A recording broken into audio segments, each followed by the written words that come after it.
मैं हूं हिमालय सिंह और आप देख रहे हैं भोजपुरी पब्लिक न्यूज़। और आज हम बात करेंगे प्रदीप पांडे चिंटू की फिल्म, एक नई फिल्म के बारे में, जिस फिल्म का मुहूर्त बहुत भव्य तरीक़ा से कर दिया गया है और इस फिल्म की शूटिंग भी स्टार्ट कर दी गई है, जिस फिल्म का नाम है विवाह 2। और इस फिल्म के डायरेक्टर हैं प्रियांशु सिंह और इस फिल्म के प्रोड्यूसर हैं प्रशांत निशांत उज्ज्वल। और इस फिल्म में स्टार कास्ट में है चिंटू पांडे, अक्षरा सिंह और सहर अफसा की जोड़ी देखने को मिलेगी। तो जी हाँ, इस फिल्म की शूटिंग स्टार्ट कर दी गई है उत्तर प्रदेश के लखनऊ में। हाँ, उत्तर प्रदेश के लखनऊ में इस फिल्म की शूटिंग स्टार्ट कर दी गई है और बहुत जल्द ही इस फिल्म की शूटिंग बहुत जल्द ही पूरी कर ली जाएगी, क्योंकि कल ही से इस फिल्म की शूटिंग स्टार्ट की गई है। और इसके पहले, विवाह के पहले, मतलब विवाह से भी हट के ये फिल्म बन रही है विवाह 2।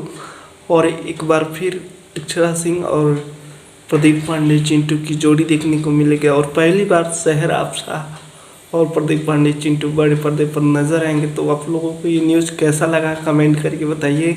और हमारे चैनल भोजपुरी पब्लिक न्यूज़ पे नए हैं तो चैनल को सब्सक्राइब करके, लाइक करके